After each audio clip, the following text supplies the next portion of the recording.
Ladies and gentlemen, everyone out there, I want to let you know. Welcome to the Iconis podcast. Today we have, as always, something special. We're doing something. We're talking about the elementals. Not the elements, the elementals. Yeah. Roll the tape.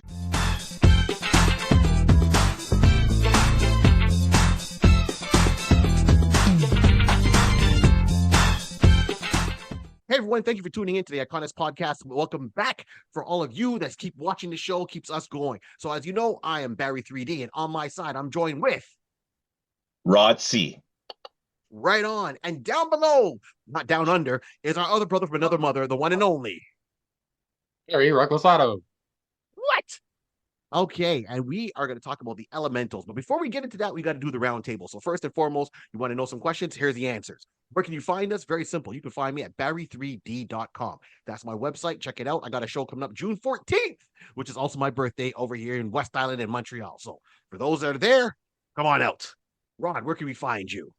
You can find me, as I say, on IG, Mr. Rod C, MRRODC. Find me there, and from there, filter to out the world. Yeah. Right on. Yes. And keep in mind, Rod DJs like 5 days or so. Rod DJs like 8 days a week. I know what I said. 8 days a week. Yeah, he's that busy. Okay, thank you for your time, guys. And Larry, where can we find you? Facebook, forgotten, obscure, and underrated comic characters. Make sure you read the rules. Say yes, you agree to the rules, or you ain't gonna get to stay in. That's right. So you got to say yes to the rules, read the rules, and of course, respect the rules. And on top of that, Larry, thank you so much for doing those YouTube shorts for us. We have a whole lot more coming. I've got a plethora. I didn't get up there, so keep an eye out for that. Thank you very much for that, Larry. And of course, if you have any stuff that you need to be done, be it if it's a digital or physical media you need done, and you need a graphic artist, there's only one guy you should go to, and that person is Tech Difficulties. J Bird Digital Arts. Mr. Jason Reese, J Bird Digital Arts, you know where to find him. You let him know you heard about him on the Iconis podcast, and he'll give you on the discount on the work. All right. Unfortunately, we've had a tech issue and we've lost my cousin Rod, and he will be back. Till then, we'll keep on trucking. All right. He might be doing his computer a reboot, so this is gonna be if the editing gets a little bit funky on this one. Hey, it's okay. It happens. It happens. So as I said, today we're going to talk about the elementals. Now, I only knew the elementals because I see the comic book, my Comico at the time, and I know Larry's going to jump into all the history with that. And at the time, I was reading a lot of Robotech that was done by that company. I was reading definitely Johnny Quest, and that's da da da da da. Da. So Johnny Quest, those are my two draws from that company, and I know they had a lot more, but I would see the covers in passing. And we've covered Justice Machine. And it only makes right that we do this one. And Larry is going to be our historian for the evening. Sit back, get a cup of coffee, and relax and enjoy yourself. Larry, please tell me about the elementals and what's going on there. Certainly. Elementals were created by Bill Willingham. He wrote and was the artist on the series for most of its run. It actually started out with a company called Texas Comics. First appearance, Justice Machine Annual #1 in 1983. Was originally supposed to be a bi-monthly series alternating with the Justice Machine. But Texas Comics folded right after that issue. So they produced one issue ever, and that was it. At which point, Comico bought them, and they ran until 1996. So, by the way, if you may have heard the name Bill Willingham, most known for the Vertigo series Fables. Right. I do know one tidbit of it. Let's come back, cuz. I do know one tidbit of this of Bill, and that's he used to do these one pagers that used to be in Marvel Comics mostly, Dungeons and Dragons. So if you get any comic books in like I think 81, 82 from Marvel, and you see a comic, a one-page comic about a group of adventurers going through, that was Bill that was behind those ones. And I used to read those ones because I was an avid, and still am, Dungeons and Dragon person. So I thought that was really interesting that I would actually see that because that was the closest we got to Dungeons and Dragons comic ever. They should collect those as one shot and just put them out. And the thing is, that adventure never ended. It got to the very end, and it says, "You determine what happens next." And this ran for about better part of a year. So that's where I know him from. So yeah, and I'll say I this: do have to correct you real quick on that. DC Comics did do an Advanced Dungeons and Dragons series for a while. yes, they did the advanced dungeon, but that was after he did that because I was collecting the advanced one and I was collecting Forgotten Realms from DC. So and I'll say what was interesting is that that's what drew my eye in at that moment. And it's funny that the Texas only did one comic, one issue. That's it. No other titles. That was the only issue they did. Nope. Huh, well, I guess Atlas Comics beat them out. 3 issues each one. Okay, Planet Vampires. All right, we're good. We're good. All right. So, the basic concept of the elementals starts out with a centuries-old sorcerer named Lord Sakar building a machine called the Shadow Sphere. He's using it to try to harness the supernatural energy in the world. Kicking up the machine, this causes the natural order of the universe to kind of get screwy, and the 4 mythological elements that make up the spirits of the world: foundation, fire, air, earth, water, choose their own avatars, might as well say. Right. All right. So each of these characters dies by the element that they're going to embody. So I'm going to start off with what I think are the least interesting and end with the 2 most interesting. Okay. Leader of the team, Morningstar, Jeanette Crane, LA homicide detective who's burned to death while confronting a serial arsonist. She receives various fire-related abilities, including pyrokinesis and immunity to fire. Mm-hmm. Vortex. At this time, they were putting him as a Vietnam veteran. We'll probably update that if we ever do a movie out of it or something. Right. That would be Vortex is Jeff Murphy, a Coast Guard pilot, Vietnam veteran. He's asphyxiated when his helicopter crashes, receives various air-related abilities, including flight and wind blasts. Now, Monolith. I like this guy probably because he was a teenager at the time. Mm-hmm. And the concept of the teenager and what he turns into. Monolith is Tommy Zukra, a brilliant but introverted teenage boy who's crushed by a landslide. He's also the son of an archaeologist. And he becomes the ability to turn into a super strong giant earth golem. And then there's a really interesting one, Fathom. Mm. Now, Fathom is basically a rich debutante,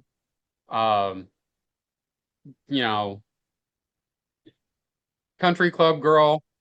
She falls off a boat and drowns, at which point she gets water-related abilities, including the ability to shoot high-pressure streams, turn her body into complete water. And she also develops a green skin and webbed fingers. She's the only one that doesn't look normal in their civilian identities. So, Sakar has a group called the Destroyers, and they ended up basically going back and forth. A lot of different concepts, a lot of different information going back and forth.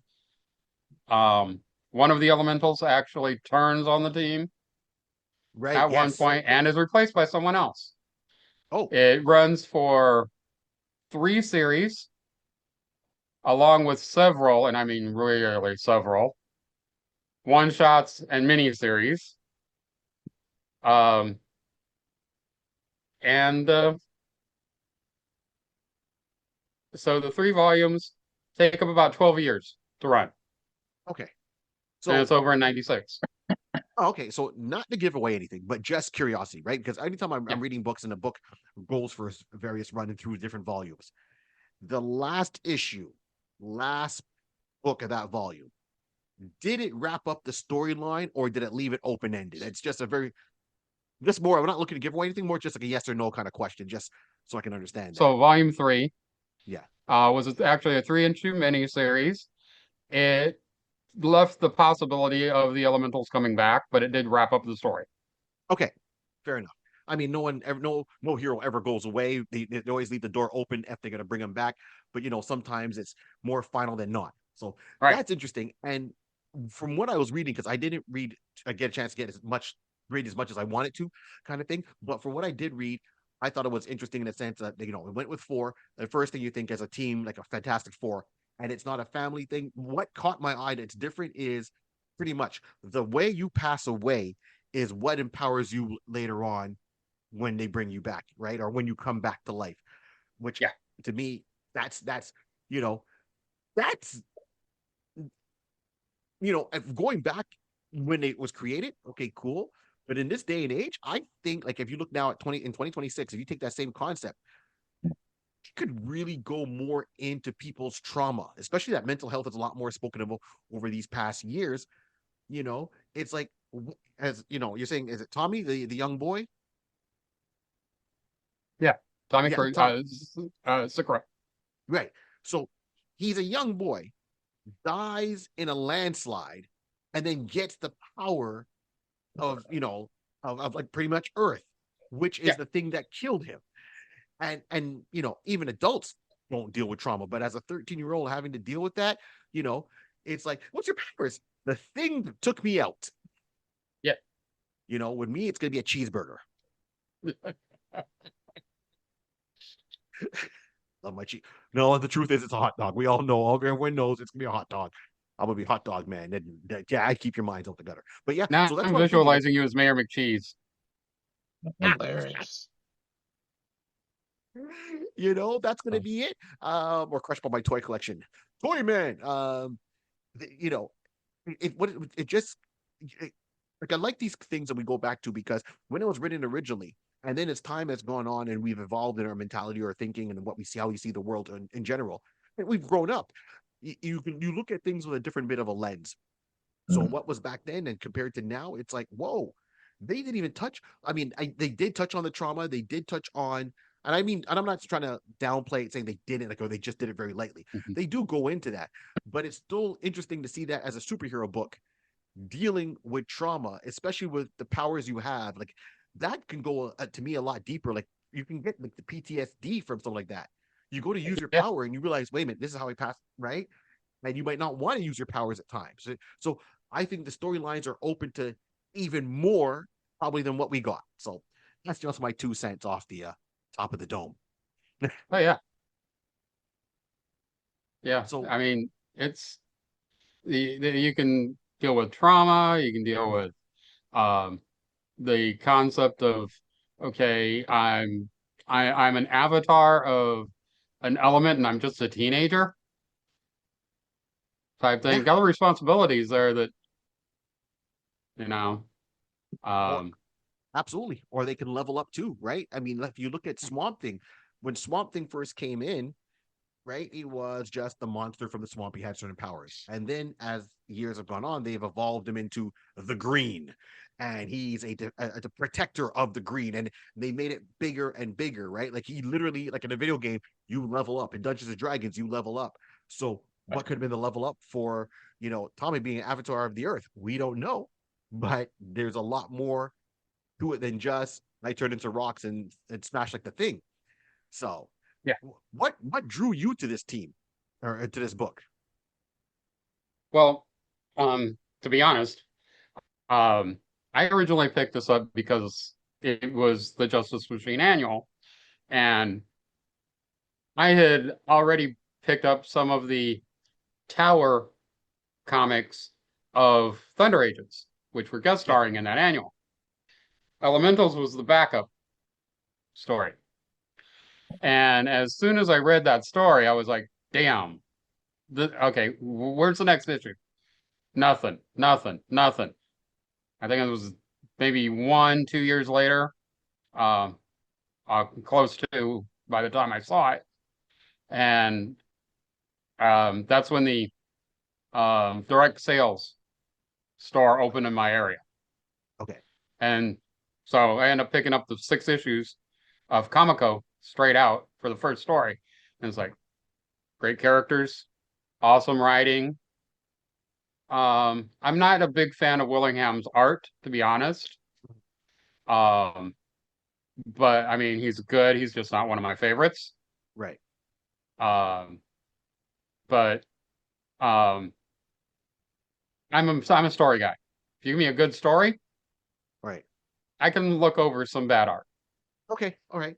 Yeah, and I think at times he seems to kind of follow like Michael Golden with the art kind of thing, right? Who did Micronauts? Like it seems similar, at times. And I heard that on another YouTube channel. And when they mentioned it, I was like, oh yeah, I can see that. But I get it with this story. Yeah, the story is interesting, for how it started off. And I think if given a little bit more free reign, it could have gone even that much further. And of course, waiting long, 2 years between the issue, we call that the Joe Madeira method. Yes. Ouch. Hey, I teased him about it, and he actually replied to my tweet or X, how you want to call it there, when he went back to Battle Chasers, because I had the whole Battle Chasers run, and it was Oh God. how many years since I think issue 9 or issue 10 or 10 or 11. And he's like, yeah, I'm coming out with it. I'm doing it. And I remember because it literally came out once again on my birthday a couple of years ago on June 14th. So I went back to the comic book store and I was like, hey, do you guys got any copies? I went, yeah. I go, I need 2, right? I need the variant covers. And I made a whole thing of like, hey, Joe, I got it, So by the time you do the next issue, I'll be like 73. And he wrote back laughing. He was like, happy birthday. Very good. So he took it all in fun. I was nothing bad. Yeah. I mean, come on, he knew. So it is what it is. Some things don't finish and some things they do. And it's reasons behind there. So, we can all have this as a good ribbing moment. But So Rod, did you read or check out any of the elementals at all? I know that you probably didn't read the books. I didn't read the books. Like, this is the first time hearing about them. I'm actually, again, I think I've heard the elementals and just thinking like the Eternals. So my mind would have kind of swaying back and forth between them, So definitely with us looking into it, looking into these guys, I didn't get a chance to catch up like any heavy reading. But I did like the fact of the different elements. And unfortunately for me, it started making me think like Avatar. And of course, you don't want to say that, but I had no choice but to start thinking like Avatar, because you had basically one for each element, water. Everything was basically there. It just turned into this is the prequel to Avatar. Now, was this what the makers, the creators of Avatar, The Last Airbender, this is what they're based off of? Who knows? But I digress. We're going too far off. But I like the fact that they, you have different elements, and like you said, the scenario or the situation that gave them the abilities is what they like that ended up, they passed on, is what gave them powers to equate to. So you're right. Trauma is something that, could have been worked into the storyline later on if, had more time to develop into it. And there's ways you can see why you can want to find out why the writers did that. And again, if you had more time, those answers could have been, worked into. But just the fact of you have each individual had a different element, I thought that was very interesting. I don't know if anybody else was doing something along that line back then. Mm-hmm. Don't know, but if they didn't, kudos to the writing team and the writers and the creator for this particular IP, sorry. and just gave us something that is very unique in that style. So yeah. Right. Well, you And had what I other thought was things. I interesting. mean, Yeah. Go ahead, Larry. you had Marvel Comics had a villain team that was made up of elemental characters. Mhm. Okay. You had Ms. Mystic Yes. about the same time. They had a group Okay. that was elemental characters. Okay. So was It's I guess Marvel at that time, or sorry, not Marvel. Basically this IP, they were basically just doing their version of this was some other groups are making other comics are making elemental type of characters. Mhm. This is our version. Okay, so Yes. I hear that then. Okay. Yeah. Okay. And the thing that Willingham brought that had never really been done before was the fact that you had the basically they're dead. They died Right. Right. That's and they're brought different. back. Right. Yeah. And Through the means that they technically, passed on. Yeah. yeah, That's what I mean. That's different. and technically this makes them immortal. yeah. Here you Right. go. Right. So And that leads to like a couple of points. So one, they're immortal. Hmm. Two, they're not your typical superhero team where they're like, oh no, Mr. Bad Guy's attacking. We got to go and fight him. They're not that team. Hmm. you know, as our friend Winston would say, I'm not that guy, right? Like, they're they're not that team that's going to go out and do something like that. So I'm not saying they don't have adversaries, but they're Hmm. not doing patrols of the neighborhood. They Right. don't have a watchtower. They're not listening to police band radios and saying, "Oh, I'm needed here and there," and have to run out and do that. They were more. They got their powers. It kind of seemed like they were brought together or drawn together to try to figure Hmm. it out. And then trouble came and found them. They were minding their own business, Okay. at their house. And all of a sudden, boom, one person shows up and starts attacking them. And it's like, well, who is you? We were about to have breakfast. Who's you? And the funny thing is, what I do remember from issue one, because I kind of went through it, is me, I'm always going to point out certain things, right? It says there in the very first box, over, I think they're in Seattle, June 5th. And I'm like,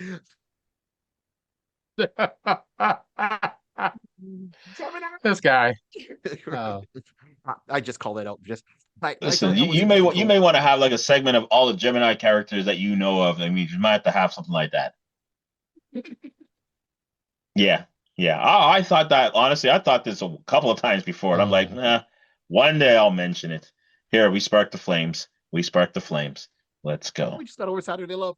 So it didn't. So the storyline didn't take place in New York, where every other Hmm. superhero seems to be done in the Marvel universe, and didn't take place in a fictional city like the DC universe. It put him in a totally different place, which was Right. Seattle, which was very rare for a comic book to base their team someplace else out of the main city. So that's one. Two, they're immortal. They can't die. Yeah. They can take damage and they can heal, but it's like what's that law? Double jeopardy. You can only get accused of a crime once. So Yeah. they died Nice. once, they can't die That's it. again. They're immortal. And then you're immortal. What happens when you're immortal? You don't change. Right. You stay the Yeah. same.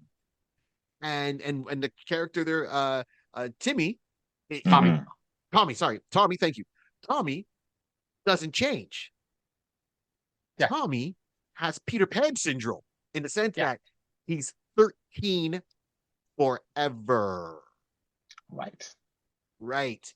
Right. And if you remember, like Interview with the Vampire with Kristen Dunst, she didn't age. And that kind of made her go a little bit loopy. Yeah. Right. If you look at Connor, Superboy Connor, it's a clone of Mhm. Superman and Lex Luthor.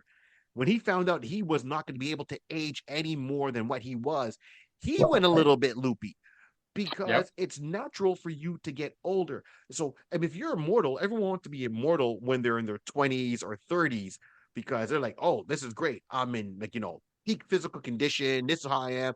20s or 30s is a good time to be immortal. I can even take 18 or 19, so to speak, right? But you don't want to be immortal as a 13-year-old because your mind doesn't stay 13. but your body stays 13. And we saw that with Superboy, that anytime he tried to talk to somebody, it's like, you're too young for me. Right. It just, Actually, right. yeah, it's the same. Like I'm gonna have to go and remind myself who it was, precisely. Just like Sprite in the Yes, internals. yes, Yeah. yes. Don't That age. that Our kid Miracle Man. Don't age. there you Loopy. go. And that was a deep one, right? Miracle Man, yeah. So, right? So, this poor guy, first of all, you have the power that killed you, right? That's how you got it. You don't age. There's got to be some trauma. Even the other one, Morning Star, Morningstar. Morning Star. Yep. Picture it. If you have the power of flame, but that's how you died, you're not going to have a good. Can you picture your body turning on fire for the first time? You're not going to be like Johnny Storm going, "This is awesome. This is amazing. I can throw bolts of fire and fly." No, you're going to be like, "Oh my gosh, I'm burning again." Like, that's going to take some therapy to get over for you to at Facts. least fully channel your body, your power to get going. This is what blows my mind on it, and then, of course, people knew who they were. They didn't hide away. So it was almost like a scenario with the boys. I didn't say as extreme as that, but they were celebrities in their own right. You Mhm. see them walking down the street. It's like, oh, there's Morning Star. She could put things on fire. For us looking at her, this is great. You're a metahuman, superhuman, whatever you want to get classified as. But for her, it's like, oh my God, they're looking at me like I'm a freak again. Oh my gosh, I don't want to use my power because this might trigger a bad memory. You know, Right. I just like the whole aspect of how this really deals with the psyche in this Yeah. book more than maybe people thought about on its first run when you first read it through. Maybe I'm going too deep. Like, what do you think about that, Larry? When you first read it, when when you got it, and then looking at it now, being more experienced in life, did your viewpoint change? I did think, I mean, I was in my, let me see, it's 84, so I'm basically 20 years old when this came Mm, out. Um, now um, Morningstar, I just couldn't figure out her whole thing of um exactly like you were saying, you're on fire. And this is how you died. You died in a fire. I've been scared of fire all my life, so that's a problem. You yeah, know? Vortex didn't like the character to start with, but that's a different story. Fathom, I mean, she's green. She has to deal with this. and Yep. Being a Jewish drowned, American princess right? that, you know, um, who's got a sarcastic butler. And I remember in the first thing, he's like, um, she asked him, did you tell dad that I'm here? And he goes, no. Do you think I'm senile? You get to tell your dad that you're alive and that you're green. Gonna be a little problematic. Just saying. Yeah, yeah. That Now my game is above my pay grade, she kind of turns it into a advantage. right? It's like, but you can also see that, okay, here's your trauma about it, but you're going to turn it into, well, I got to deal with it, so I might as well make a celebrity out of it. Exactly. And there's two ways to go about it, right? It's either you Yeah, embrace it and step forward, or yeah, might creep up at you in the low parts of your mind sometimes that you try to shut off and you mhm, can't. So, yeah. And Tommy, I mean, Tommy even has a part in a couple of the stories where he thinks he's asphyxiating because he's underground. But it's like, dude, you're made out of earth. uh-huh. All right, that proves my point. All right, there we go. Okay, so then Yeah. before we go further, what storyline stood out for you? Was there any particular storylines or moments with the elementals that stood out for you, Larry? Uh, I have to say there's two really. The first one is actually a subplot. It's a romance between um, Fathom and one of the members of the Destroyers. Hmm, Um, Not going to say who it is, but right. he's a rather interesting character in himself, and he ends up changing sides later. Okay. Um, and then there's once Sakar. loses control of his device. That's in volume 2, really. The Shadow Spear. Oh, Now all right, right. this is supposed to get all the supernatural energy and coalesce it so that some one person can use it. Well, it ends up becoming its own thing. You can almost think Ultron in a way, Mm. only supernatural. Wow. Wow. Wow. And what it starts doing to the planet, because it can change people into other things. Mhm. It can create monsters. It can resurrect corpses. This has a lot of stuff in there. And the elementals have to, well, stop it. Ah, good luck. Yeah, exactly. Good luck. All right. So we're getting a couple of other questions here. So another question for you is, out of the 3 volumes, which Yeah. one do you think is the strongest out of the 3 that our listeners, viewers might enjoy? I mean, yes, you should read it in chronological order, but let's say it's like volume number 2. Okay, then read volume 1, but no, volume number 2 is going to put it in a high gear or volume. So which volume do you think Okay. had it? Volume 1 is going to be the most well rounded. Right. Volume 2 has the most action, but it's like going into a movie and they change the directors halfway through, because Mm. halfway, a little more than halfway through, Willingham just moves on. And he sells the whole thing over to Comico, says, I'm done. I got other things to go do. Mic drop. Yeah, exactly. I would have liked to have seen him finish out at least that. Mhm. Volume 3, it's a 3-issue miniseries. It's not that great. It's interesting, but it didn't need to be there. Okay. Could have stayed.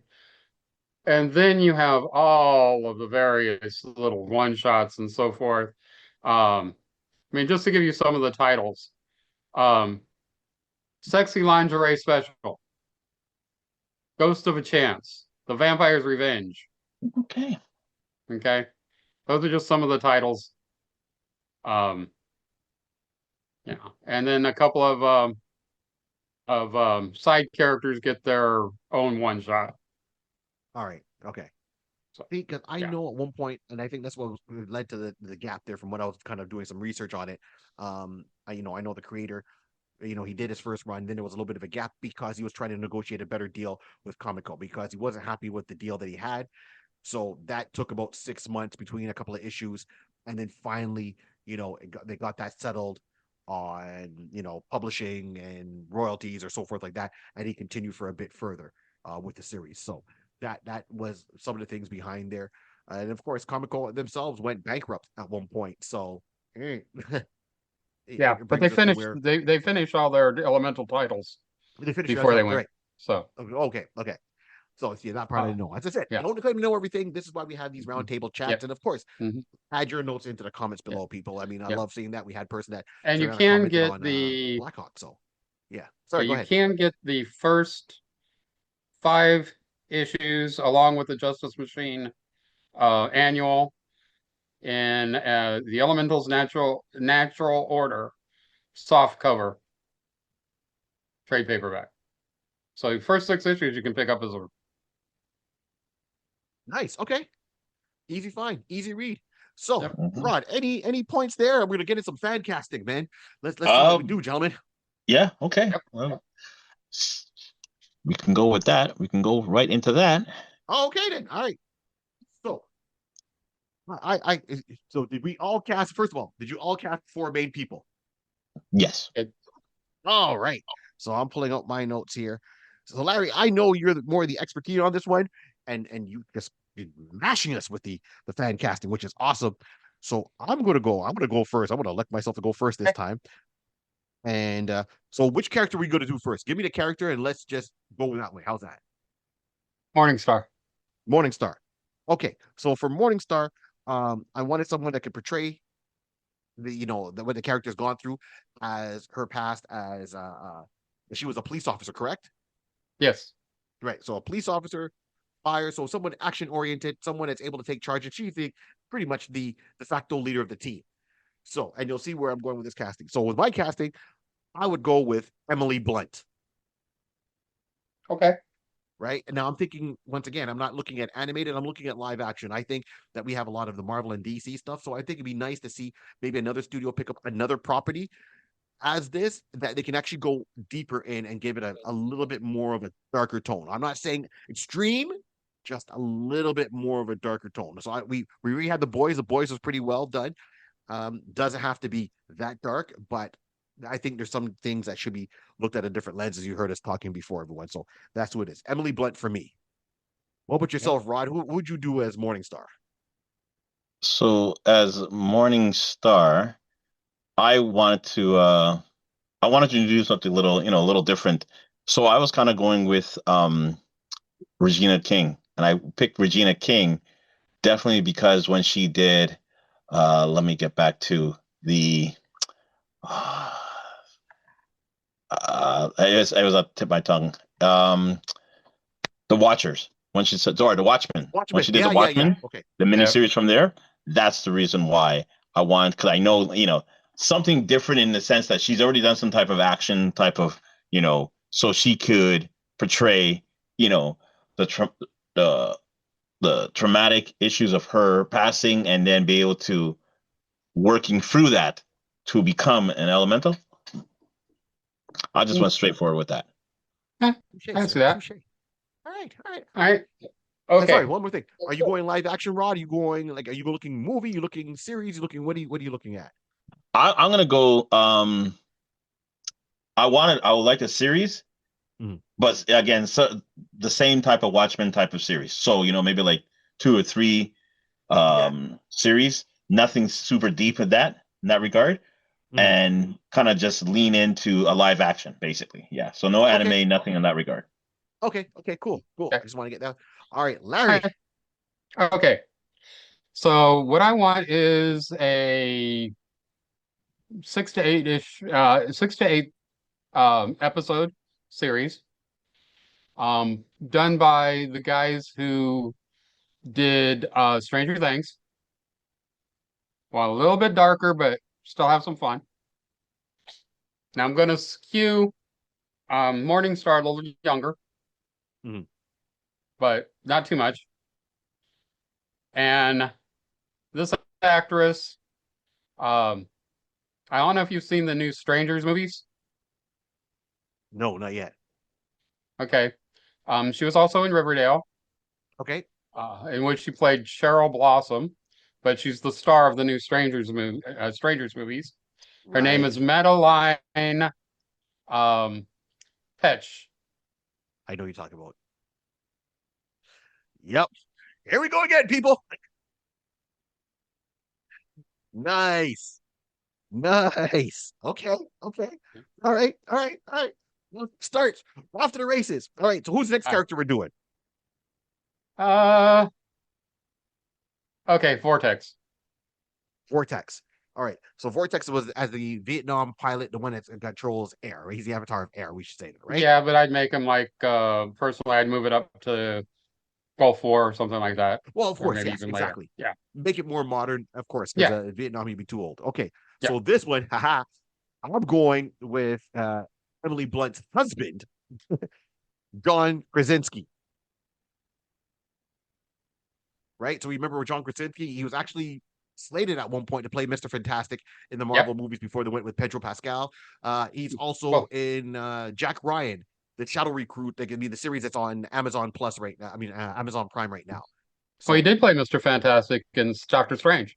Yes, like a very small, Illuminati, right? But I was hoping he would get that role later on. Yeah. So yes, but you know what I mean? Yes, exactly. So I'm going John Krasinski to play Vortex. That's who I'm going with. He's a man of action. Who do you got there, Rod, as for Vortex? So I was gonna go with Lee. Let's see if I say it right. Lee Byung Hun, mostly known Storm Shadow. Yeah. from G.I. Joe. Yeah. Good guy. Good actor. Yep. I'll just leave Yep. it at that. I'll Yep. just leave it at that. Okay. Well, I'm gonna go with Thor's little brother, Liam Hemsworth.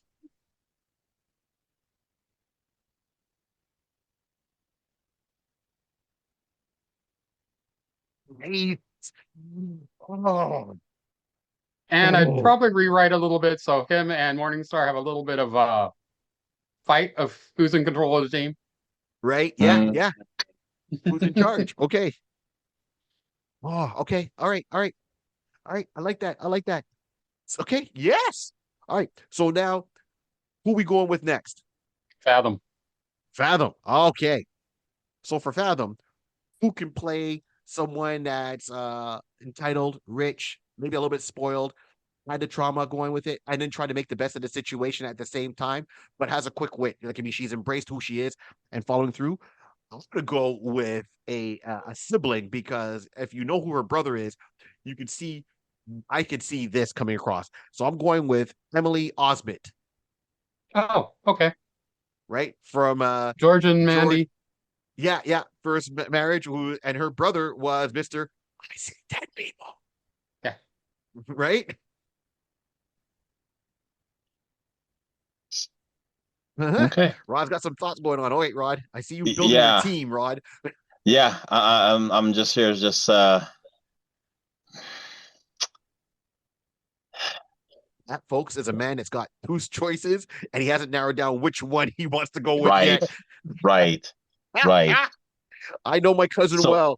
so you know what? Give them both. Okay. So I'm gonna go with see, so here's my 30-second problem. I'm gonna say a name Yes. because this is you know what? I'm gonna say it. I'm just gonna say it. I'm just gonna say it. Okay. Jennifer Lawrence.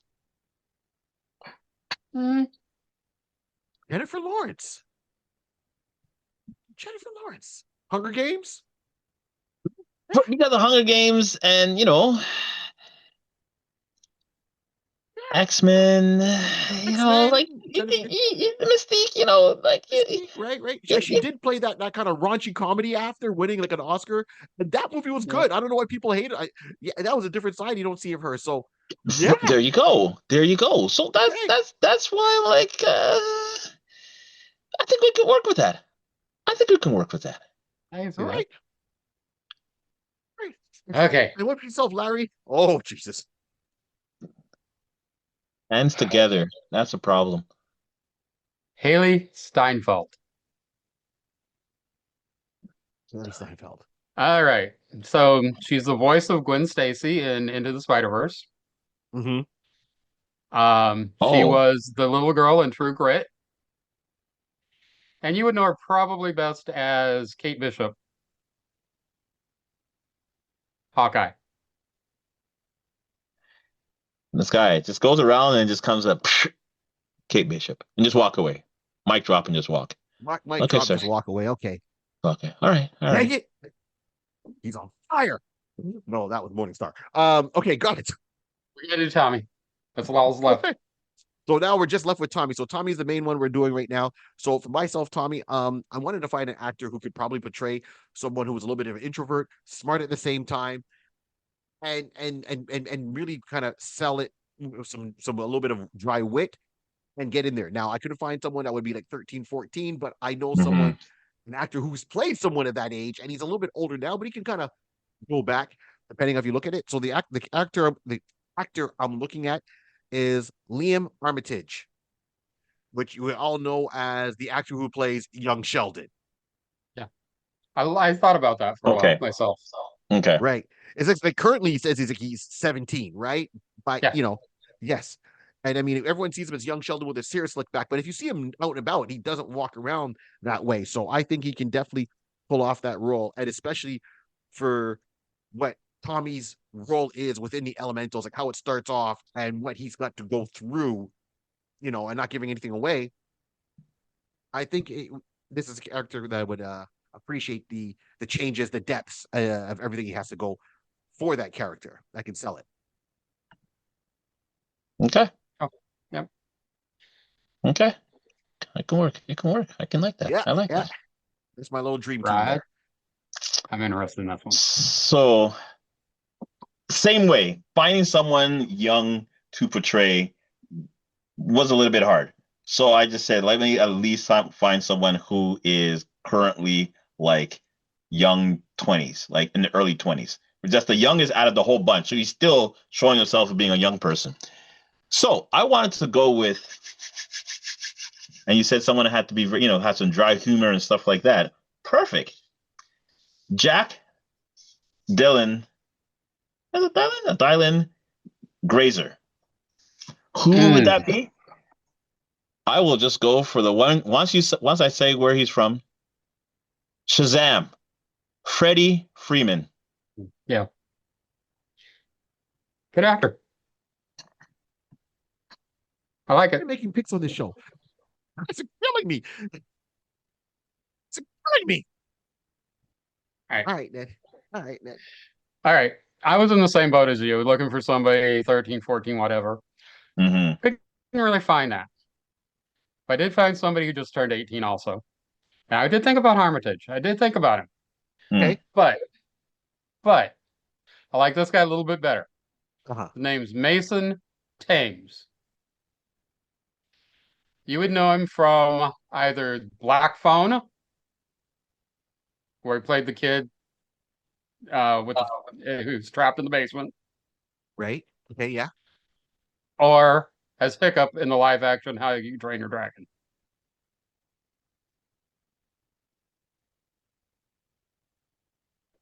Purposely just say, yeah, yeah, yeah. I beat up my couch so much on this one. You guys have been killing with the picks. Well done. That is a strong team. So Larry, you got a strong team. Rod, your team visually is amazing. There, I put my team together and hoping to have that kind of damage. That's wicked. Awesome. All right then. So that's the team. That's what we have. So we have now 3 picks, and between the 3 of us, we've come up with 12 actors Facts. that can possibly play it the way we see it. Maybe any of you watching at home might want to shuffle those actors we mentioned, or for anyone watching or listening, might have your own actors that you would like to see portray these characters in a live action treatment. We're looking live action. I know voice actors. I was sticking with the same team. Maybe have someone else for us. So that's awesome. So Larry, thank you for letting us dig deep into the elementals and getting us to read, because it's always fun to read a book and catch up. I wish I got a chance to read more of it. I'd be rich and retired than just sitting with a stack of comics. Dude, if we could read everything we want, we'd never leave the house. right like Wally, just on a chair. Just next page, please. Any last words, gentlemen, on the elementals before we wrap this one up? Get that trade paperback. You'll really like that story. Get the trade. Right on. Go to your local comic book store, look it up, find a bookstore, or order it online. So just support the books that support the topics we talk about, that support the shows in its own way, right? If we didn't have the comic books to talk about, then we wouldn't have a show where we would talk about something else, like, I don't know, King. I need tips. All right, then. Yeah. Cholesterol man. Yeah, no. Ron, any last words? Listen, it's the elementals. Also about what I also like about it, and I think people will start to, again, like you said, they're immortals, and they are just basically stuck in that particular time as time passes them by. Again, why I picked people from different ages, so at least each one can kind of relate and help out another person in that particular, because you're stuck there, like you said, the young sprite kind of, envision, or who's the oldest, so I wanted to go with that kind of vibe and that kind of environment. So these to me would be a great read, just to learn something through that type of point of view dynamic. And again, learning how to work through situations and trauma, for future editions, it'll be a great read. Learn from here for the future. That's how I look. Right. That's awesome. Well, on that note, gentlemen, Larry, this is a fun one to bring up. Do you have any last words, Larry, before we wrap it up? Yeah, I know As always, keep reading, keep writing, keep drawing. You guys are creators of yourselves, and we're all in your corner. Absolutely. And I like to say this whole world is brought together by a pencil, a piece of paper, and lots of imagination. Keep on dreaming. This is the Iconis podcast. Remember, like, subscribe, and share. Don't let the show be a secret. And turn on your notifications. Reach out to us in the comments. All right. You know where to find us. Enjoy the rest of your evenings, mornings, days, whenever you're catching the show. And thank you for being you. Take care.